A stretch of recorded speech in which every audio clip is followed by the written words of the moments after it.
not such good news for the Roden brothers, for Great Britain.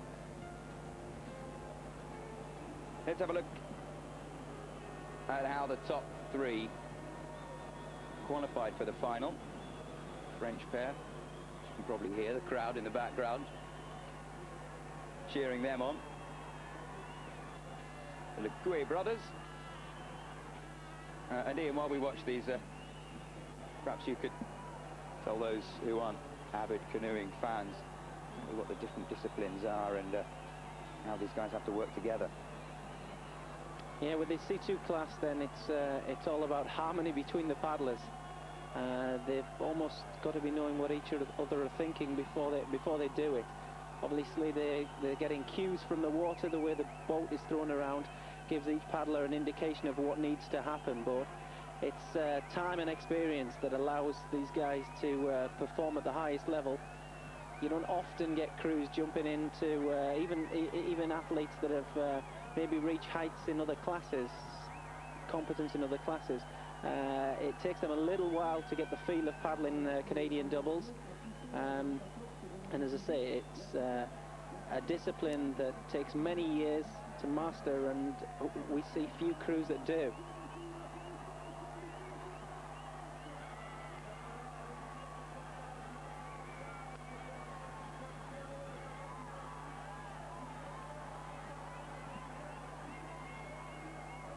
Well, this is most certainly one of the crews who have mastered it. Pierre and Christophe Lecuet of France there, ranked number 13 in the world,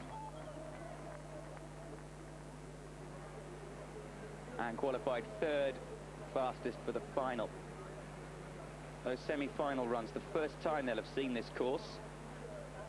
6 gates were changed between the heats and the semis.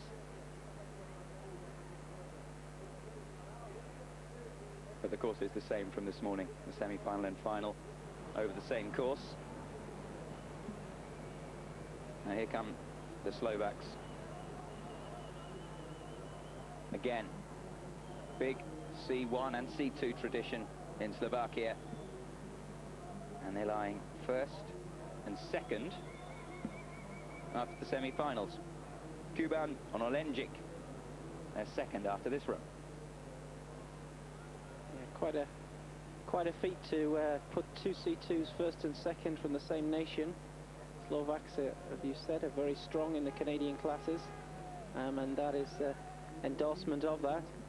It's also worth mentioning that we've got 3 German C2 crews in the final. So from an initial start line of over 30 boats, we've still got 3 German C2 crews left in the top 10. I think that's an achievement in itself. That sounds like a bad joke, doesn't it? Did you hear the one about the 3 Germans, the 2 Slovakians, the 2 from the Czech Republic? What else have we got? We've got 1 French boat, 1 boat from the USA, and 1 from Great Britain. Britain lying 5th after the semi-finals. So that good enough for second place. But here come the twins. I mean, something of a hash of qualifying for the semi-finals. It doesn't matter, the times are scratched. And they were amongst the earlier starters this morning. They put down a marker, and no one could better this.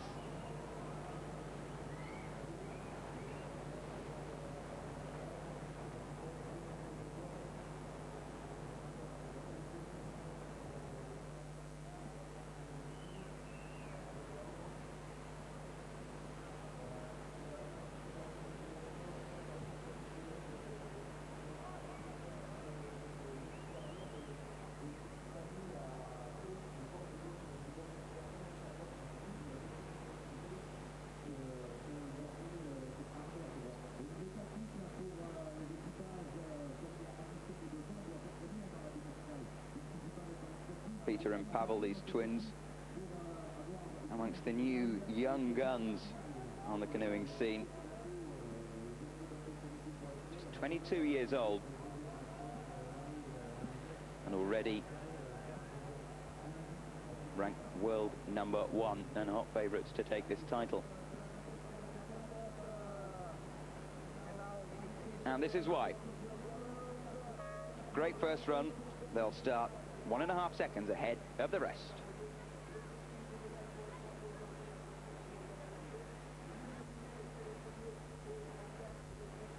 So we're live for the final of the men's C2. Top 10 from the semis in reverse order, aggregate scores added together to find our winners. Here goes one of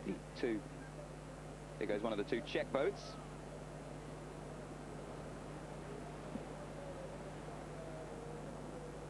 Nearly 10 seconds adrift after the first run, so they need to go clean to have any chance of a place on the podium. A little bit wild on the start there. You saw the boat being thrown around. That generally suggests that the boat's in the wrong place. It's got water on the tail. As we mentioned before, the volume of these boats, there's a compromise between having a big volume boat that keeps the boat on the surface and prevents it being thrown around by the water, but then also having it thinly cut so you can turn it easily. And there is a balance there, and what we saw at the top was the boat being thrown around a little bit by the water because of the tail being pushed under. We saw a 2-second penalty as well, and they could have done without that.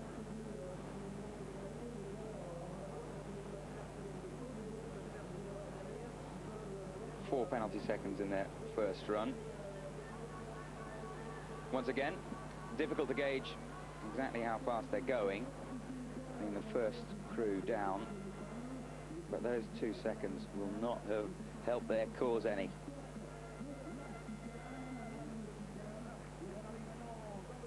Pospisil and Pollet of the Czech Republic, ranked number 6 in the world, came here hoping to take a medal home, but I'm not sure they're going to do that. No, they've been regular finishers inside the top 5 this year, and I would imagine that they were hoping to be on that rostrum. 2:17.07. If you have a look at some of the times from the semi-finals, I don't think that's going to be enough to see them onto the rostrum unless those that follow have big disasters. There, the 2-second penalty. Yeah, unlucky in many respects. The bow of the boat just hitting one of those gates. Their winning time for the Horseshoes after the first run was 102.35, and in 10th place 108.18, just to give you an indication of the pace. 9th place after the semi-finals, Scott McCleskey and David Hell, of the United States of America, ranked number 16. 2 penalty seconds in their semi-final. And 2 already, that taken at gate 4. Yes, and some 8.5 seconds to make up from their semi.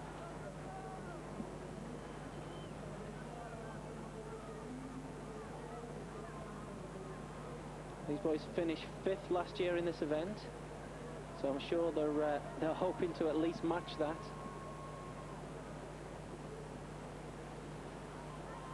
Not with penalties like that. I think that chance has gone. For sure it's gone now. That was a 50 at gate 13. Another 50 at gate 13. It's proving tricky.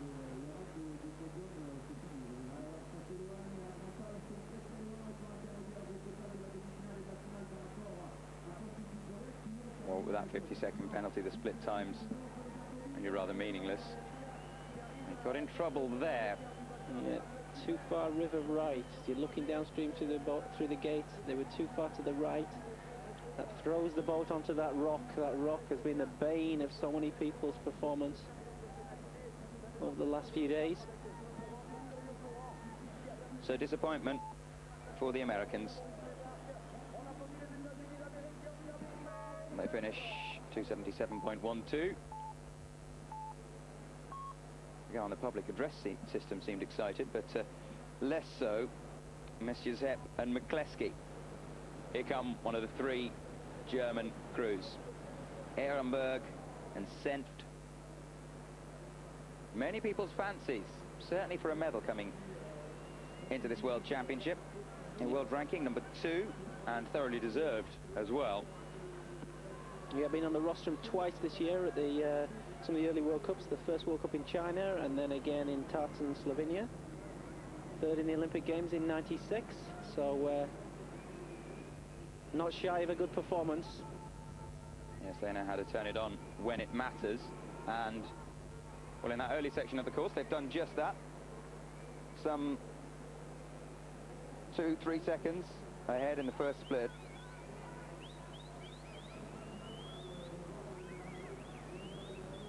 First run 106, but a 2-second penalty, so they'll be hoping to go clean on this second run. Just about through gate 13. But from what we've seen of that, any old way will do, won't it? They're clean so far. Let's have a look at their split 2/3 of the way down the course. They should be well ahead, and they are 2.5 seconds ahead of the Czech boat. Pospisil and Pollitt. 2:17.07 is what the Germans are aiming for. A little bit of time there around that gate. They can't afford to do that.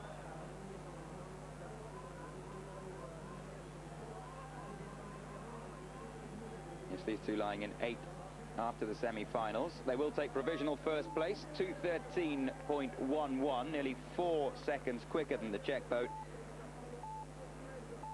A competitive time. Will it be good enough for a place on the podium?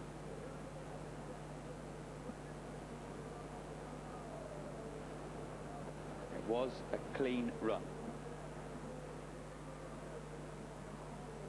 Our big rivalry. Kai Walter and Frank Henze of Germany. Ranked number 3 in the world. Another powerful, accomplished German duo. Yeah, you can see these boys. They've got conviction, they're pushing hard, throwing the boat around.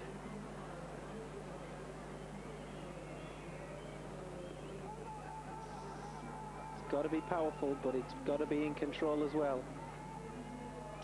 Composure is a key element to this sport.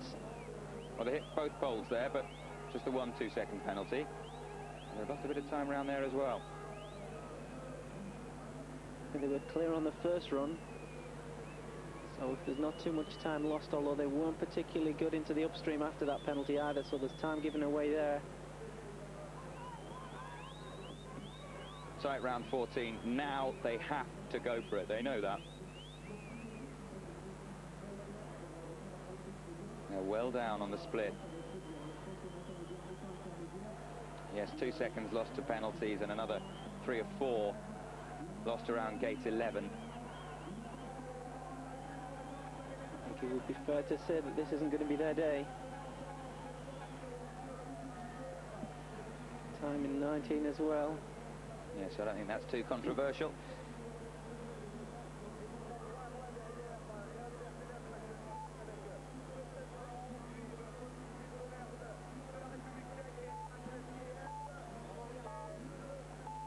Disappointment for the world number 3 ranked boat, Walter and Henze of Germany.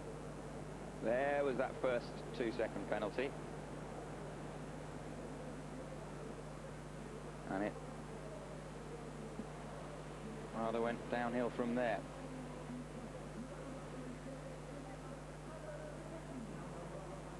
Second of the Czech boats, Jiras and Made. Reigning world champions. Yes, reigning world champions, of course. Defending their title. All these world champions have been able to say that they're world champions for 3 years, because last year's event was cancelled in the wake of those tragic events of September the 11th. Jiras and Made, number 7 in the world, qualified 6th for this final. And another clean run. These guys again not shy to throw the boat around. They're actually not that big guys. They're only around 75 kilos, but they seem to be able to maneuver the boat as well as the rest. Put the boat down, put the back of the boat down and lift the bow to help speed the rotation up. And so far, so good coming into the final section of the course. They're over 2 seconds clear. And the provisional leaders, the Germans, Ehrenberg and Senft. Gate 20, gate 21, no penalties. They'll take the lead by 3.5 seconds, 2:09.53, 5 boats to go. They know what they have to beat. Britain, Germany, France, Slovakia and Slovakia.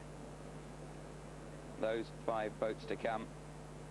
So far, so good for the Czechs.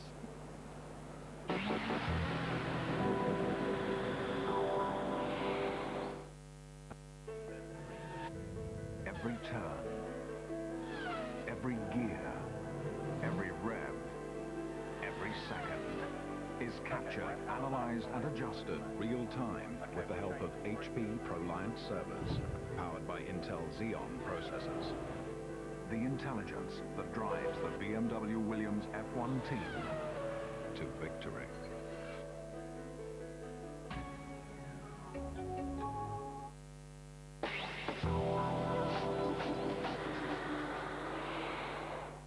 This is the place for motor racing.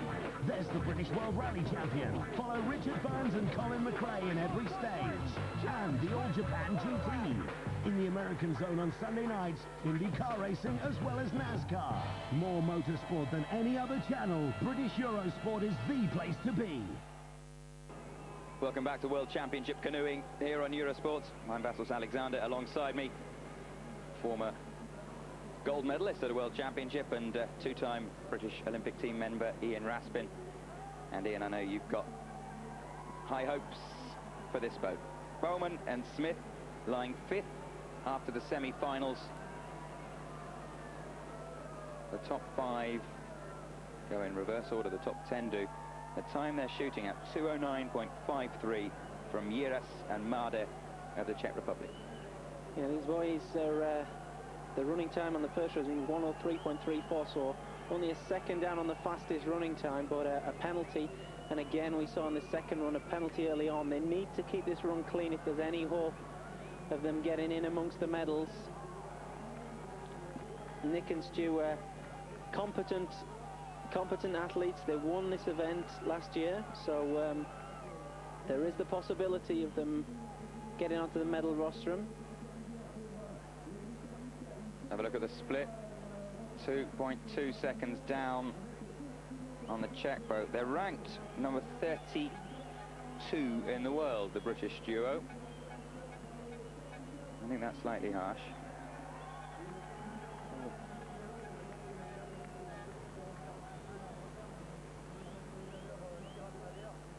Nick and Stu, both full-time athletes supported through the lottery, so they've had the opportunity to be out here a number of occasions. How's that put them? Second. Second, over 2 seconds adrift. Well, they just have to wait and see. Now, Simon and Simon of Germany. 4 boats to go. Kay and Robbie Simon lying 4th, almost exactly 3 seconds adrift of the Slovakian leaders. Have a look so far.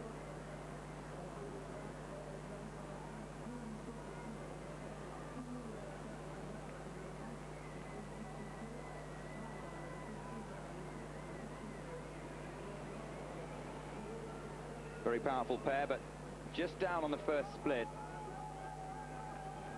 Yeah, the Simon brothers in a very similar position to Bowen and Smith, who were the British crew just down previous.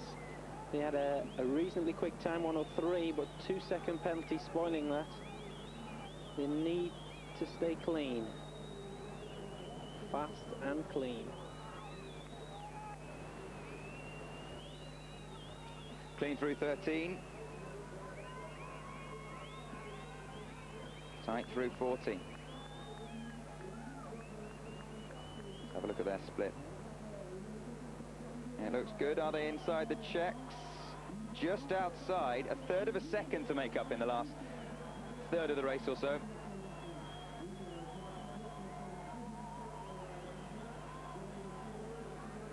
Germany, as you say, with 3 boats inside the top 10 in this final. But disappointment for the other 2. That's a clear run so far. Yes. Clear second run. A little bit off the pace. They go into second place. 2:12.48 and 2:09.53 is looking better and better and better from Maurice and Mada of the Czech Republic. Big cheer can only mean one thing. There's a French boat on the water, and it's the Lecuyer brothers, Pierre and Christophe.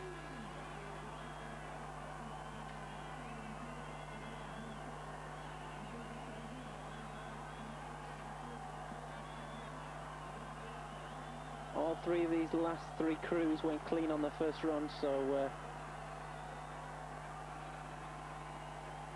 it's their natural raw speed that's going to make the difference here. Yeah, so far so good. 2 seconds up in the first split. Was that a penalty? I don't think so. There's time there, though.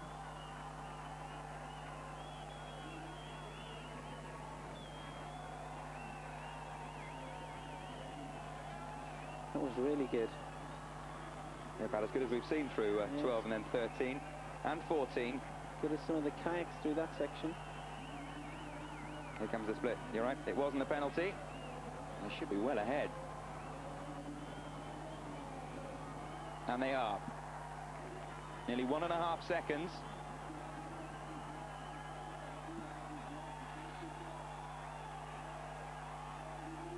The French can feel something big coming on. Well, they know if they take provisional first place, they will be on the podium. Can they keep it clean this last gate? Yes, they have. Now, what time are they going to post? They are just going to go into the lead. 2:09.41. They know they've got a medal. And they're happy. They know they're going to hear the Marseillaise after the final of the K1 we saw live on Eurosport. But here come the 2 Slovakian crews. Kuban Onoleznik, ranked number 4 in the world. And a good second ahead of Lecuyer and Lecuyer after the first run. Interesting to see the back guy there with what we call a pogey on a glove. Basically just to keep his hands warm, even though the air temperature here is in around the 20s. The water temperature is straight off the meltwater. So he decided to keep his hands warm with a glove. And I have to say, I don't blame him at all. 8 degrees centigrade, the water temperature. You wouldn't catch me swimming in that. But slow through the first sector. They've lost their seconds advantage. And the French were mighty impressive through here. And not so the Slovaks.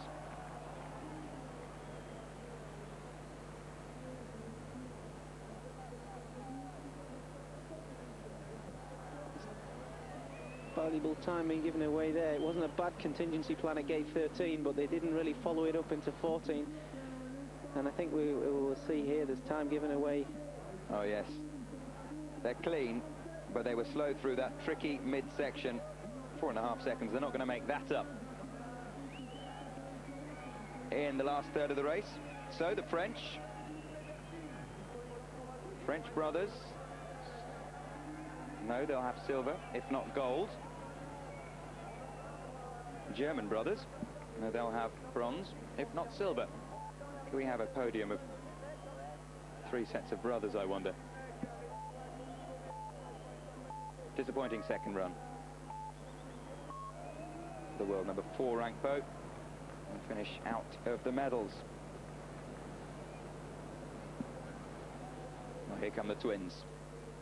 Peter and Pavel, Hurschurner, by far the best in the first run, and they put 2 in a row together. They are ranked world number 1. They are Olympic champions, they are European champions. Can they also be world champions? You heard the cheer from the crowd. They won a French gold medal. And that's a 2-second penalty early on. Point 10 down as they come into the middle section.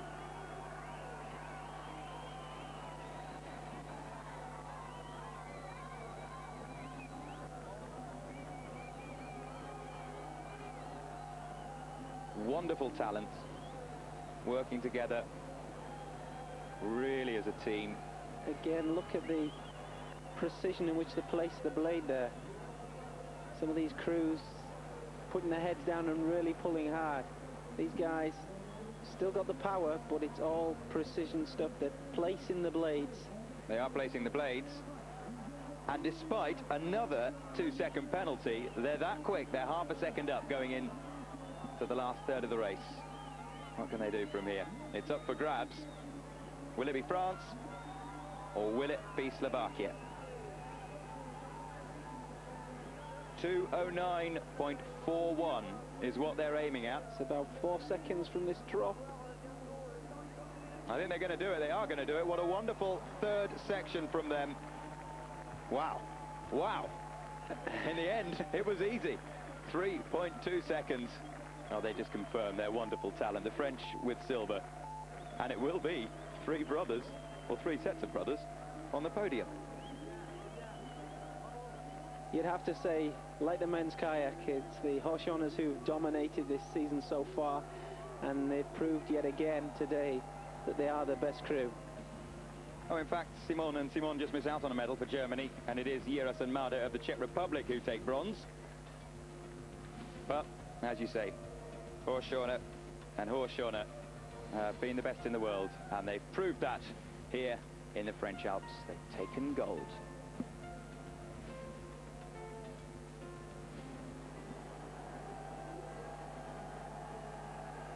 It's been a wonderful day for the fans by the riverside. It's been a wonderful day for the Haushourne twins. World Championship gold medalists, and what a future these two have. It's the bronze medal run of Jiras and Made.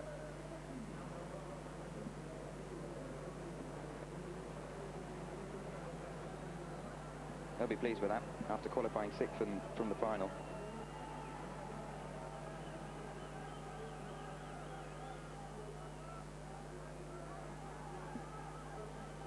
Yeah, I'm sure these guys were hoping to hang on to their World Championship title, but to come away with 3rd is not bad. It's always a dream to hang on to in a sport like this, as you've seen today and over the previous 4 days. Unlike track and field and some of the other sports, it's not as predictable as maybe some of those sports. You can be on form, and 1 minute you're on the rostrum, and next minute you're in 20th position. In a way, that's part of the beauty of the sport, but also creates a lot of frustration and a lot of tears.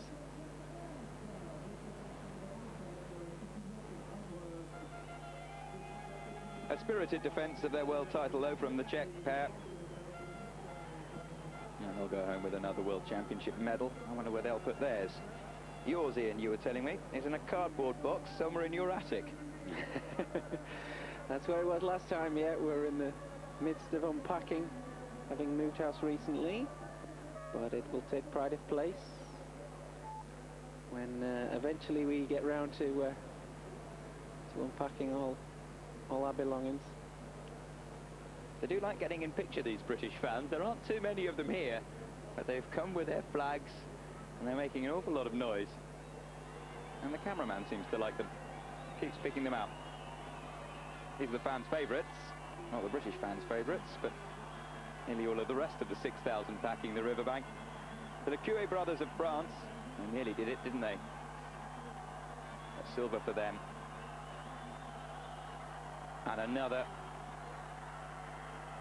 formidable pairing. Yeah, it's a great performance. The French trying to live up to a crew that recently retired, Addison and Ford, who had Olympic medals, world medals and World Cup medals, and we thought it would be a while before the French put together another crew of equal competence, but these guys have shown today that they're up for the challenge.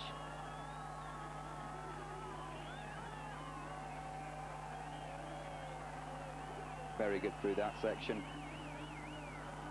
Be interesting to see their final little section, because they lost a lot of time to the Slovaks in this last section. So we can spot any obvious errors.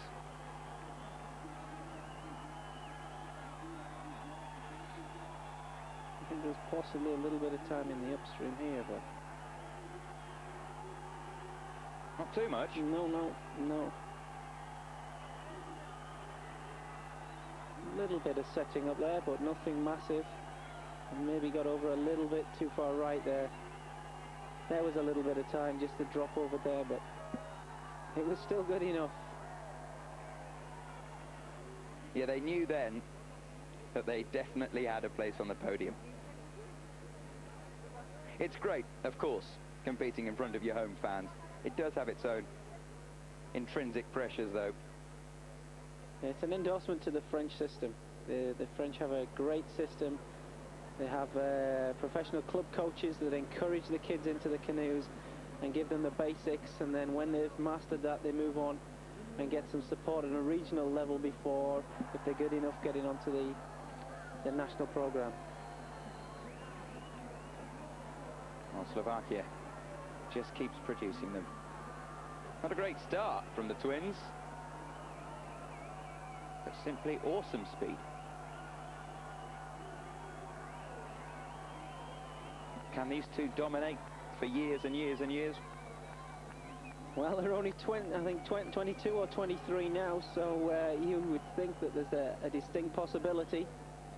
We've had an ongoing debate of what the prime age is for a slalom canoeist, and we've got David Ford in men's kayak, who's 33, 34 years old, and we've seen today Fabien at 23 years old winning the World Championships. So there's a spread of 10 years there, so I think any ideas that we once had about mid-20s being the right age is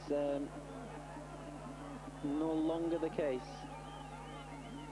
Early to mid-20s, we'll call them. These two, the twins, Peter and Pavel. They've dominated the season. They've dominated here in the French Alps. And they'll go home to Slovakia, proudly carrying gold medals. They deserve it.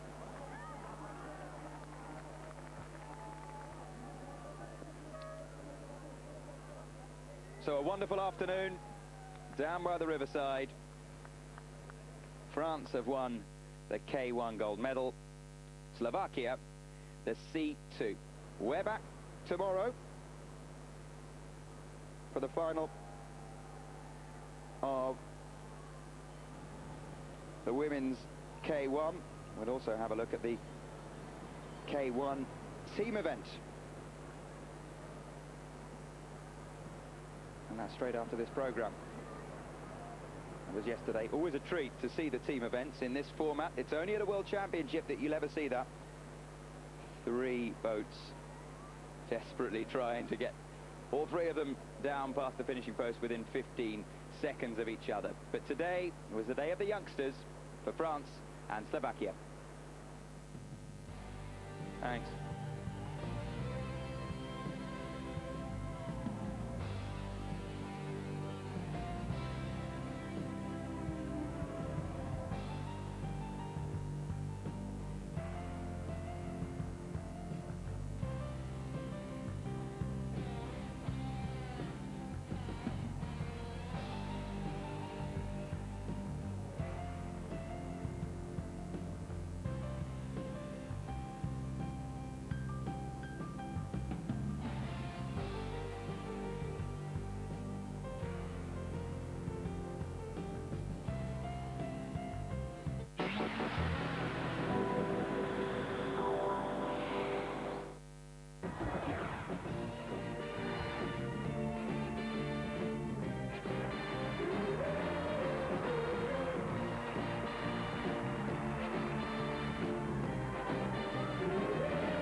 some of the coming highlights. The US Open, the Vuelta, the Track Worlds and the Euro 2004 qualifiers.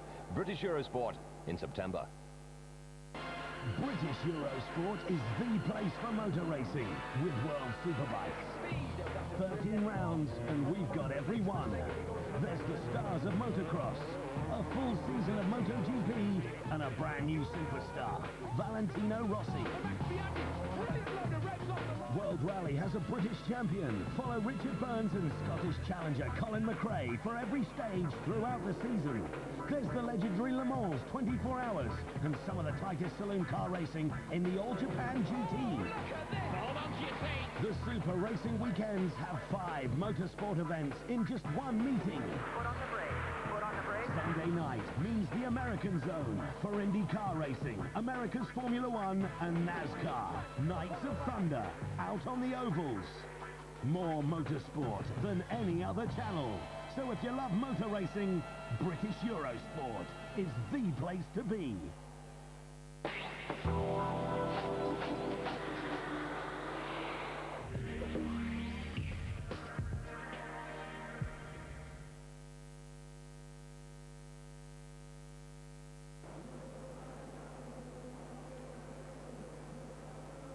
Eight teams to come, I should say, lying 8th after the first run.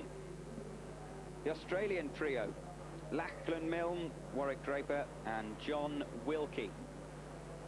2 penalty seconds after their first run. But already... Almost injury there into gate 4. These guys are all based in Penrith, just north of Sydney in Australia. Train and live around the site of the Olympics in 2000. All looked after by ex-GB athlete Richard Fox, 5 times world champion. So I'm sure Richard's on the bank willing them down.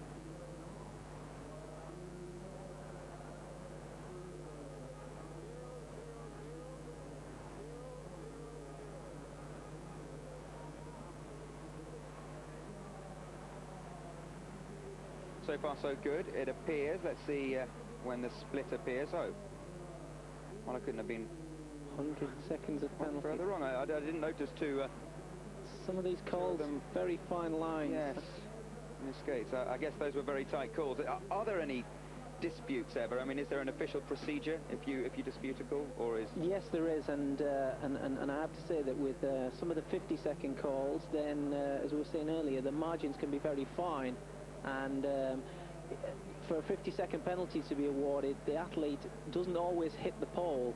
If they're seen by the judges for their head to be the wrong side of the pole, that's 50 seconds, and consequently that's what happened there.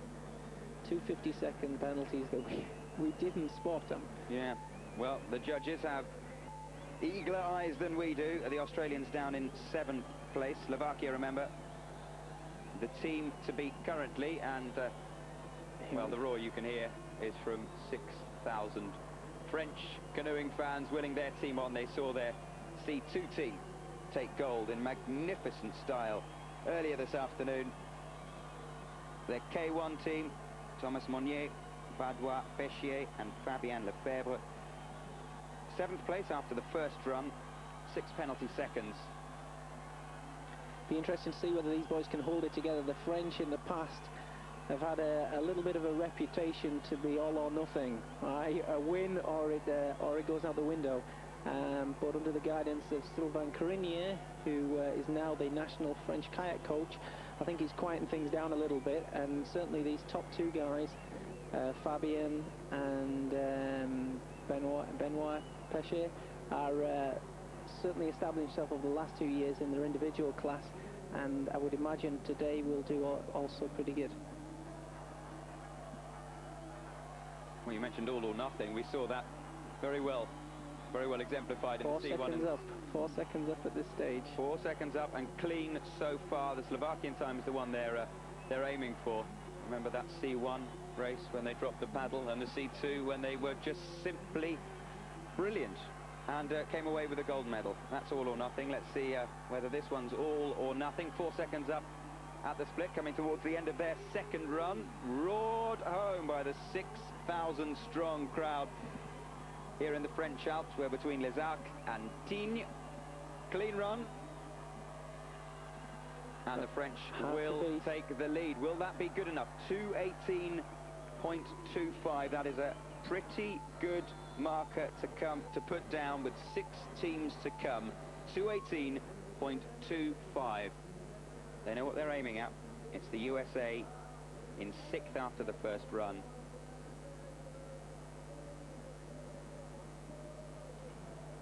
Who were first to have a crack at that time. I think, Ian, that's a pretty good time that the French have posted there. Yeah, I was just looking at the run for the first time runs, and yeah, I'd say that's going to be difficult to beat. The best of the first time runs were Italy, who went clear, 104.89, got it 105 seconds. So they've got well, 10 or so seconds to play with, but that looked pretty fast from France. And clean.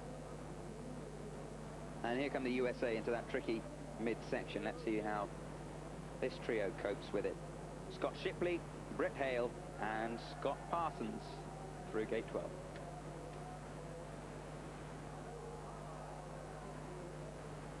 Now, was that a miss? Apparently not. I don't believe so, no. He managed to get his head inside. Oh, it was. No, it's been given. It's been given as a miss, yeah. Very fine line, as you were saying. I'm glad I'm not judging.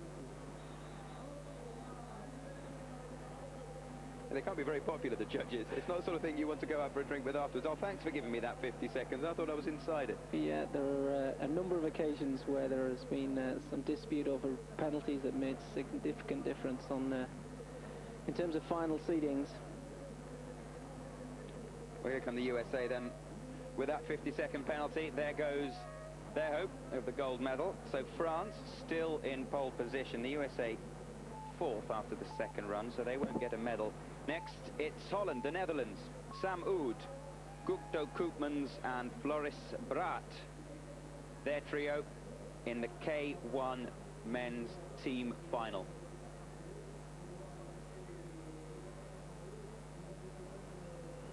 After Holland, just 4 teams left to go in their second run down the course. Oh.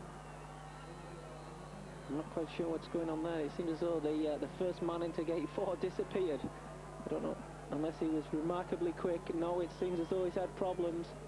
I think the Dutch effort is really gone to the wall. Yeah, very early in the course as well. We've seen people struggle through the midsection, but rarely up at the top of the course. We'll wait to see for the official judge's verdict, because sometimes we've called something as a 50-second penalty and they haven't, and sometimes we haven't and they have. So who are we to argue with the officials down by the riverside? So we'll know when the split comes up exactly how the Netherlands team are faring in their second run. I have a feeling that you're right, Ian. I have a feeling that it's all gone wrong, and there is confirmation. That's a 4th 50-second penalty, and well, I'm afraid they'll do well to get into the top 10 here, let alone the top 3. Surprising, really, because the Dutch, particularly the Sam Oud and Floris Braat, the first and the third athlete there, well-established kayak paddlers. And that French time is looking better and better and better. They lead 2:18.25. As Holland come home rather disconsolately after those 202 penalty seconds. France in the lead. Next to come Germany, Great Britain, the Czechs and Italy. Late August in New York City, and the sporting spotlight turns to Flushing Meadow. Keep your eye on the ball, because it's Grand Slam time, the US Open. We have it covered from every angle, with all the info you need on the Eurosport News channel and Eurosport.com.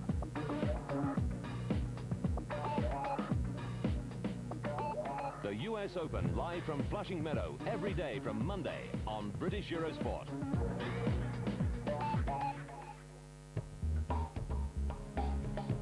With Kia, the car that cares.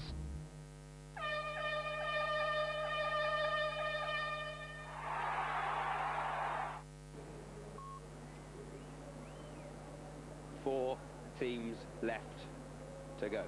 Germany lying fourth after the first run. It was a clean first run from them. 108.20. If they can do that again, they will just move ahead of France into first position with 3 teams left to go. But that French time, that clean French time in their second run, with all the pressure that these guys are under coming to this, the business end of the men's K1 team final, well, that French time is looking pretty hard to beat. Again, no lack of experience here. You've got Thomas Schmidt leading the Germans down. Thomas, Olympic champion in 2000 in the men's kayak class, and then in third place, Thomas Becker, who was world champion in 1997 and a bronze medal in 96, I believe, at the Olympic Games. Yes, in Atlanta.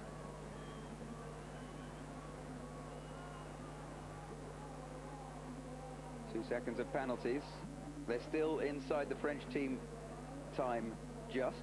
French team time just. Ooh. Very tight there. Very tight. 3 gates to negotiate. 2:18.25 is the time they're aiming at.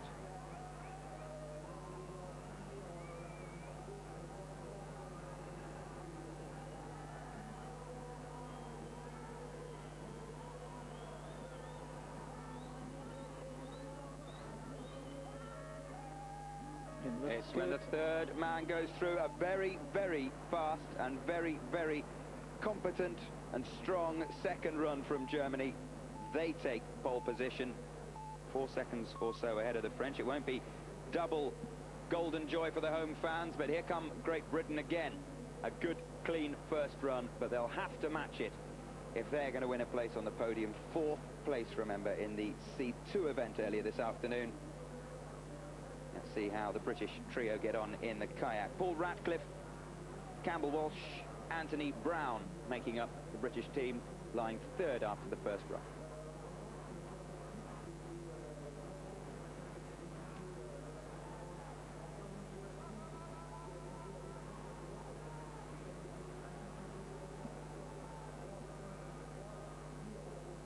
All 3 of these guys I know reasonably well. Paul Ratcliffe leading the team down. He silver medalist at the Olympics in 2000. Then in second place, Campbell Walsh. He was 4th at European Championships 3 weeks ago. And Anthony Brown bringing up in the 3rd position.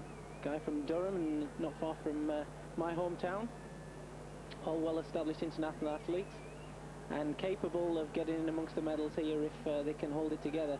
Paul certainly will be on a mission because, like 2 of his closest rivals, didn't qualify for the semi-final and final on Sunday. That was a massive setback for him and for the British team. Paul was a cert medal hopeful, and yeah, well, I'm sure he would like to take something home, and this is going to be his only opportunity. Well, as you saw, a 2-second penalty. That came on gate 14. They're a bit slow putting them up, the judges here. I don't think they're going to go ahead of Germany. They're not, because there was another 2-second penalty. Will they just squeak in ahead of France? No, just below France.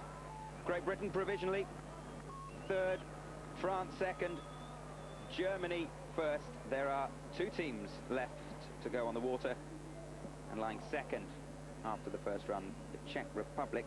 Ondrej Rab, Jiří Presnavek, and Ivan Pizvjek.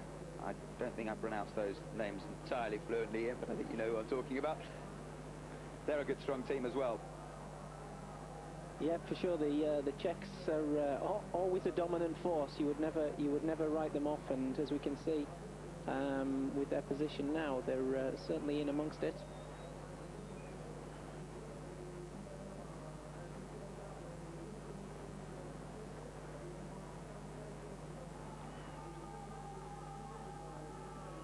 Seem to be giving each other a little bit more space than some of the teams. That's key here. If you end up on top of each other, then it just makes the situation even worse.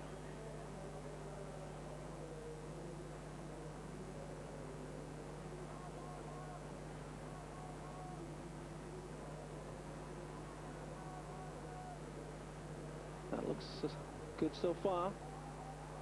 No pole swinging, that's a good sign. So far so good. 5/100ths of a second in it at the split time. It's well, it's anyone's. It all depends on that final section of the course, the section that the Czech Republic are just entering, gate 18. Upstream, then back through the green gate at 19, and then it's all eyes on the clock.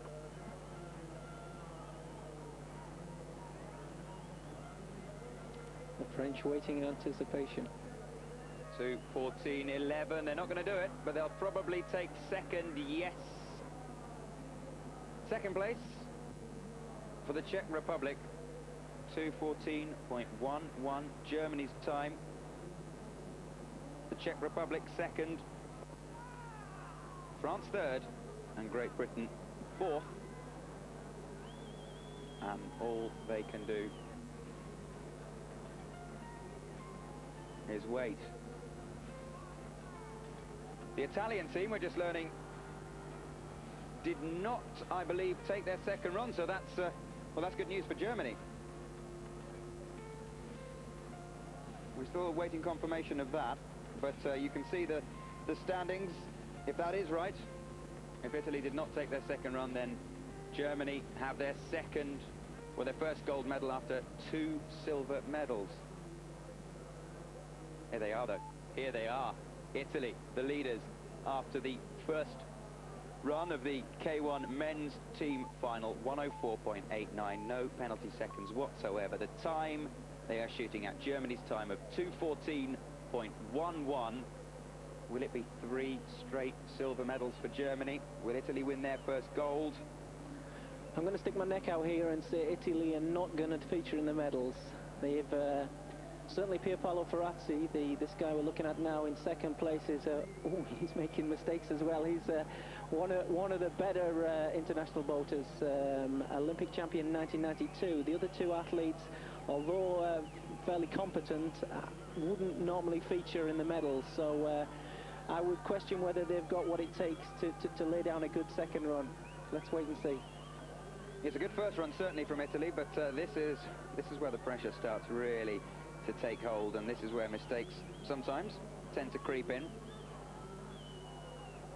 And this is a section of the course where so often we've seen it won and lost in from gate 11 through to 12, 13 and 14.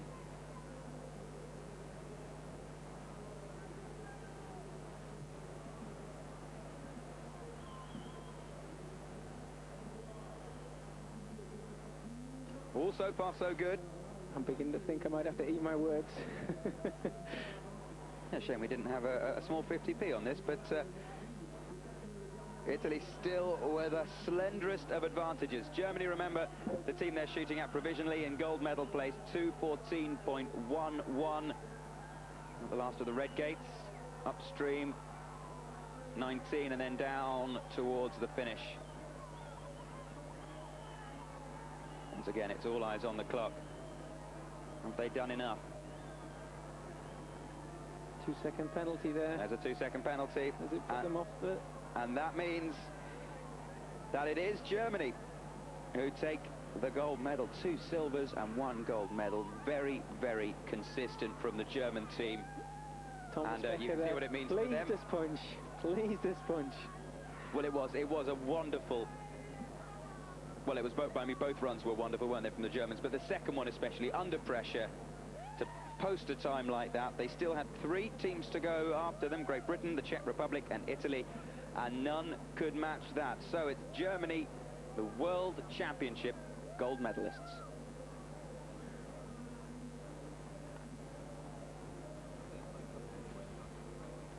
Confirmation then, Germany take gold, Italy the silver, France with a bronze, Czech Republic just miss out, as do Great Britain and Slovakia. Good result from the Irish. Top 10 is what they were aiming for. Top 10 is where they came. Disappointment for some of the teams like Slovenia and Canada. They'd have expected better.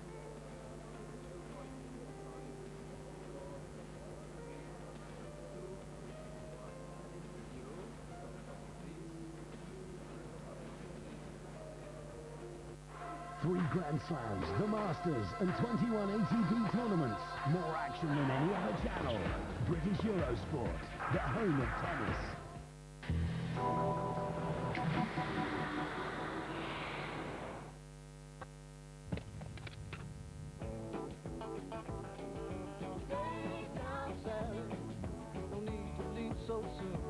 If instead of driving home from work, you were driving across a whole continent, what would you take with you? You'd take Drive. It's a 4 CD set with the 60 most exhilarating open-air tracks ever written.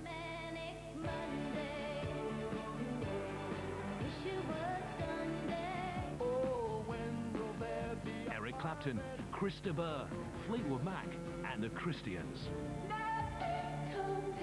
John and Vangelis, Eurythmics, Elton John, and In Excess. But you can't buy it in the shops. You have to order by phone. With a 4-hour lineup of classic artists like these, it just hits the road and keeps going. My name is Luca. I live on the 2nd floor.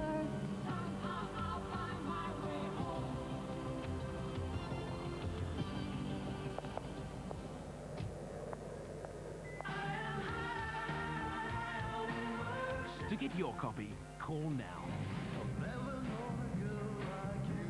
Inside, we know great music when we hear it.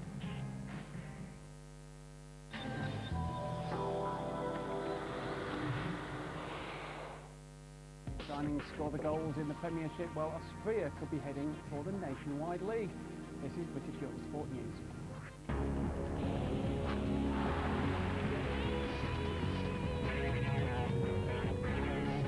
Now, time to catch up with the day's developments from around Europe and across the world in Eurosport News with... Tiscali, all that you seek is inside you. Yokohama.